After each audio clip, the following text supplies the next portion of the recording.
ഉണ്ടോ? ഏത് മൂവിയാണ് കണ്ടത്? പുണ്യാളൻ. അതിൻ്റെ അവസാനം ഡയലോഗുണ്ട്, പുണ്യാളൻ നല്ല കള്ളനാ പറയും, അതിൽ പുണ്യാളൻ തന്നെയാണ്. കള്ളനാണെങ്കിൽ നന്ദിയുള്ള കള്ളനാണ്.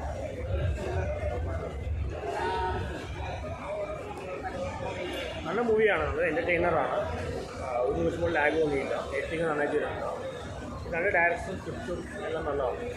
ഫാമിലി എൻ്റർടൈനറാണ്. തിയേറ്ററിൽ പോയി ഫാമിലിയിൽ കാണാൻ പടമാണ്. എനിക്ക് തോന്നുന്നത് ക്രിസ്മസ് സമയത്ത് ഇറങ്ങേണ്ട പടമായിരുന്നു. അത് ക്രിസ്ത്യൻ പശ്ചാത്തലത്തിൽ ഫിലിമാണ്. പിന്നെ അർജുൻ അശോകൻ്റെ ഭയങ്കര പെർഫോമൻസാണ്. രണ്ടോ ദിവസം ചെയ്ത നല്ല പെർഫോമൻസാണ്. സെക്കൻഡ് ഹാഫിലെ വരുന്നത് ഒരു എക്സെൻട്രിക് ആക്ടിങ്ങാണ്. ചാർലിയുടെ ദുഃഖസമാധിയാണ്. നല്ല ആക്ടിങ്ങാണ്. പിന്നെ പറയുകയാണ് അനുഷ്ഠ രാജിൻ്റെ പെർഫോമൻസ്, അത് രേഖാചിത്രം. രണ്ട് ഡിഫറെൻറ്റ് മൂവിയാണ്, രണ്ട് റേഞ്ചാണ് കാണിക്കുന്നത്.